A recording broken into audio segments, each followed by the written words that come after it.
Hello everyone, this is Steve with the Free Bullion Investment Guide. Today is June 8th and I'm doing a review and outlook price analysis video for silver. This is silver's 4-hour chart, and in review of the last video, I had shown you this falling wedge pattern in the silver price chart. It is a large pattern. It's been in silver's price chart for several weeks. It has actually fallen below it a few times, and I've had to redraw it. But it was still very relevant, and the price of silver did finally break above it as expected, as we can see that what happened this week.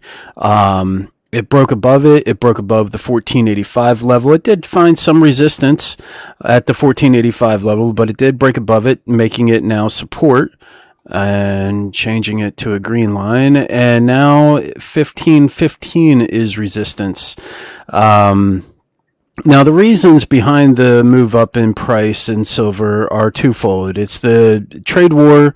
One was going on which only lasted for a week, between Mexico and the United States, which now that seems to have been resolved, and the other one being with China, which doesn't seem to have a resolution in it, as well as another reason for the rise in silver's price is the Fed. The Fed has come out, and many governors have come out and said that they may be more accommodative. They may drop rates if the economy continues to slow.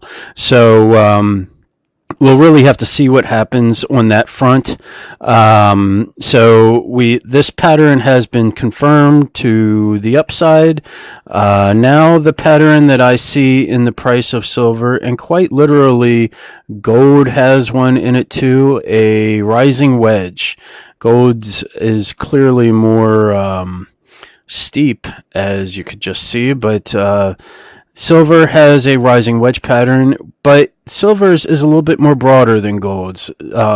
Gold seems to be leading silver right now in the trade. So gold might break its before silver does, and silver clearly has some area that it could move inside the pattern before it breaks it to the downside. However, it is in oversold territory in the MACD as well as the RSI. But again, it does have room to move inside the pattern. It could consolidate a little and then continue to move up. 1515, as I said earlier, is a resistance level, as well as 1535, and support is now at 1485. So for the week to come, clearly this is a negative pattern, and it could be broken at any time. As far as when that will be for silver, I don't know. This week, I do expect gold to break below its rising wedge pattern, but silver, as I said many times in this video so far, it has room to move, so it could move higher. And 1485 stands at for support, and 1515 stands at resistance. So I thank you for your time. Take care, and God bless.